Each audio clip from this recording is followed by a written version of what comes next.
cardiovascular exercises are really super important for not only just the runners, but also our people who do like team sports, the basketball, the volleyball, the football. Anybody football, who moves on baseball. the field. Yeah, anybody who moves Or on the court. field. Yeah, court, exactly.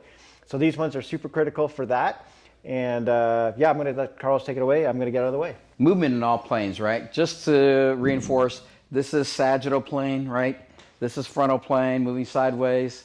This is transverse plane, right? Moving in a circle. So the whole idea with all of these things is being proficient in all those movements and all those planes, because as an athlete or a runner, to create stability in all those things are hugely important for like helping them mitigate chances of injury, right? So regular running, right? You're regular running this way, right? So that's running straight ahead. Now stop right there.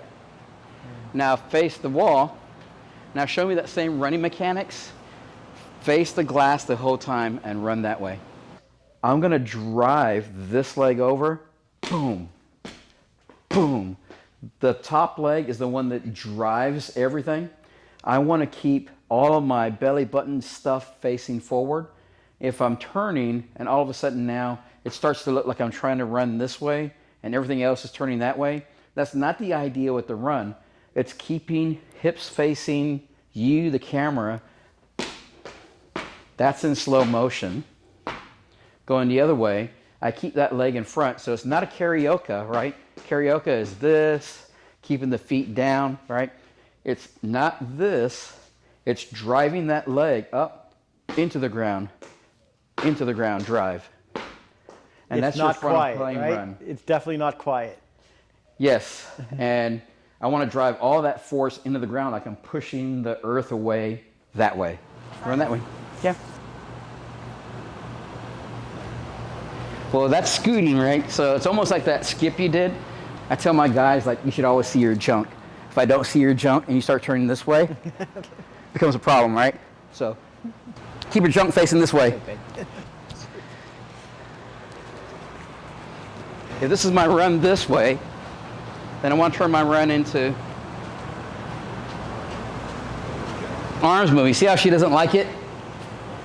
What do her arms look like? So when Zoe's going here, the hip is so rotated. It's like this. You're like this. So it tells us what we saw earlier is that she loves to open up. Her method of pattern is all opened up instead of staying here, you know? God, you're gonna make me have to do this, aren't you? Once you see these deficits, like you're here and you see it, and you're coming across, and you go, oh yeah, look at that. That's the deficit there. There's when a deficit. You start to recognize it, you can just work on. Yeah, it doesn't have to be no longer have to be a run. Ribs and hips, right? Bring that leg over in front. Bring that leg over in front. Because really, what I'm doing with the lead leg on the front end, I'm driving the floor away. Drive the floor away. And let me tell you something. Mama didn't give me this big ass for nothing. It gets used to push the floor away. You know what sagittal plane looks like, going straight ahead. Frontal plane looks like, going sideways. We may need to redo that one. But transverse is coming over and coming over. Again, driving that hip through the floor, right? Driving that hip, driving that hip, driving that hip. What does my hip pelvis look like? They're still connected.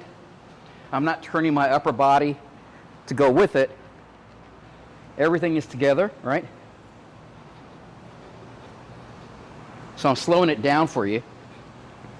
And you're really pushing that drive. You're really pushing the drive through that leg. Really pushing that drive through that leg. Right.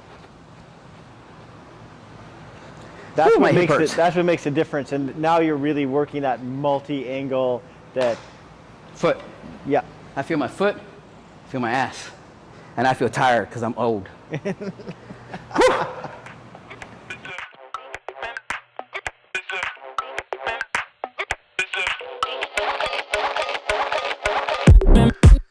Is it